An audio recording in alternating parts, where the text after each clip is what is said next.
तो इस तरह की तस्वीरें दोबारा सामने ना आए, ये नेक्सस टूट सके और डर भी पैदा हो और जेल का जो सिस्टम है वो ठीक हो। क्या कुछ हो सकता है? आर्यन त्रिपाठी जी, समय की कमी, हम सभी से एक सवाल लेना चाहते हैं, क्या कुछ हो सकता है हर स्तर पर? नहीं, बिल्कुल हो सकता है, ऐसे निराश होने की बात नहीं है। एक हायरार्की है इसमें। जो इमीडिएट अफसर हैं जिनको रिपोर्ट करना चाहिए, उनके रिपोर्ट के आधार पर ही शासन निर्णय लेता है।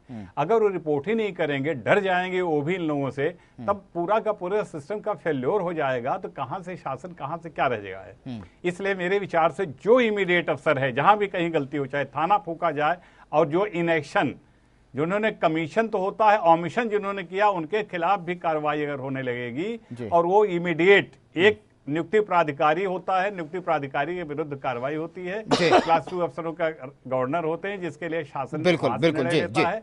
तो हर सिस्टम पर अगर एक बार मजबूती आ गई तो निश्चित रूप से इसे परिवर्तन आएगा। भूपेंद्र त्रिपाठी जी, सख्ती जिसे कहते हैं।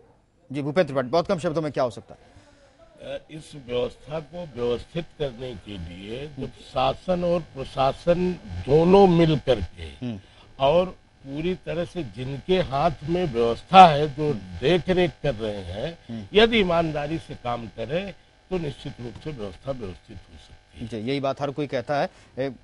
हनुमंत राव जी, दरअसल ये बात जो सामने आती है कि हर कोई अपनी जिम्मेदारी के लिए, प्रवचन की तरह ऐसा लगता है, क्या नहीं लगता अब जेल रिफॉर्म की इस वक्त सख्त जरूरत है? नहीं, जेल रिफॉर्म के लिए तमाम सारी कमेटियां बनी, नकवी साहब ने बताया भी, तो उनके इम्प्लीमेंटेशन की जरूरत है।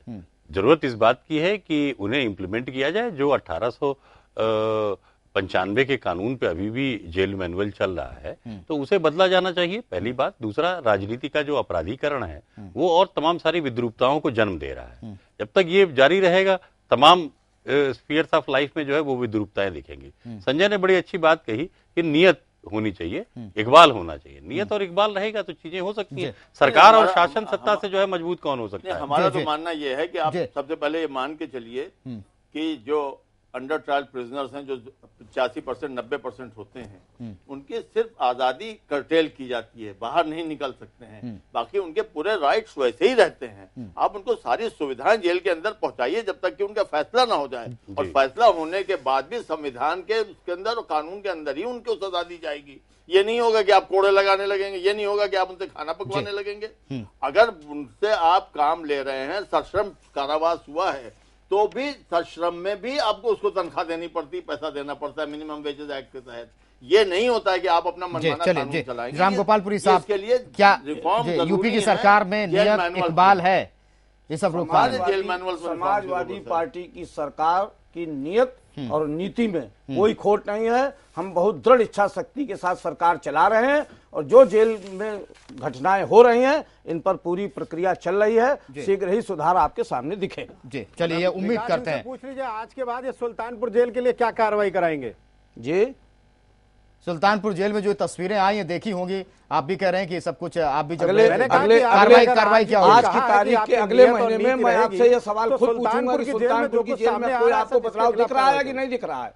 समय तो नहीं, एक महीने में ये सब तस्वीरें दूर हो जाएंगी। एक महीने में स्ट्रक्चर बदलने का काम होता है, एक महीने में न तो जेल सुल्तानपुर जेल अकेली नहीं, अब ये तस्वीरें तो सामने आ चुकी है ना, ये तस्वीरें सामने आ चुकी हैं, इस पर क्या एक्शन का मामला इन्होंने हाईलाइट किया है। इसलिए मैं भी अपने शासन के और अपने मित्र से, चौधरी साहब से कहेंगे कि सुल्तानपुर में आमूलचूल परिवर्तन करें, कम से कम प्रशासन में। उसके बाद जो स्ट्रक्चर बनेगा, व्यवस्था बदलेगी, वो अलग की बात है, मगर एक महीने में उम्मीद करते हैं बदलेगा। एक महीने बाद हम देख लेंगे। एक महीने बाद, आज की तारीख अगले महीने।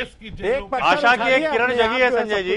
एक महीने में पुरी साहब जो है सुल्तानपुर जेल के कायाकल्प होने की बात कह रहे हैं। जी बोलिए संजय जी बोलिए।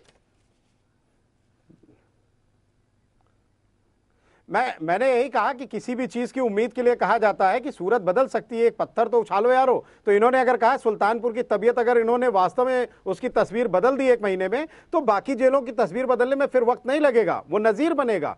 और इस चलिए, सरकार को ये मैं भी यही उम्मीद कहता करते हूं हैं कि रामगोपालपुरी सरकार साहब ने जो दिखाने कुछ का कहा है जी, हमारे चैनल का जो मकसद है वो भी यही है। बिल्कुल बिल्कुल। कि कम से कम समाजवादी कुछ- जो चलिए, समय की कहता कमी है। उसकी कथनी और करनी में फर्क नहीं होता है। चलिए, एक महीने का आपने बाद वक्त देख दिया, लीजिएगा। एक महीने का वक्त दिया है, देख लिया जाए एक महीने में क्या सूरत बदलती है। बहुत बहुत शुक्रिया करना चाहेंगे रामगोपालपुरी साहब, हमारे साथ समाजवादी पार्टी से जुड़े रहे। इसके अलावा भूपेंद्र त्रिपाठी जी हमारे साथ बीजेपी से जुड़े रहे। सईद नकवी साहब, आपका भी बहुत बहुत शुक्रिया। संजय श्रीवास्तव हमारे सहयोगी और इस तरह की तस्वीरें आप तक पहुंचाई थी, आपका भी बहुत बहुत शुक्रिया। आर्यन त्रिपाठी जी हमारे साथ लगातार बने रहे, आपका बहुत बहुत शुक्रिया। और एस हनुमंत राव जी के न्यूज के ग्रुप एडिटर हमारे साथ लगातार बने रहे, आप सभी का बहुत बहुत धन्यवाद। लेकिन सवाल यही है कि तस्वीरें अच्छी नहीं है, हर एक को डराती भी हैं और जाहिर तौर पर हर अफसर कर्मचारी इससे डर भी रहा है। सवाल ये ना हो कि पूरी तरीके से अपराधी जेलों को हाईजेक कर लें, तब स्थिति ऐसी बन सके कि फिर नियंत्रित कुछ भी ना हो सके। चर्चा में इतना ही, नमस्कार।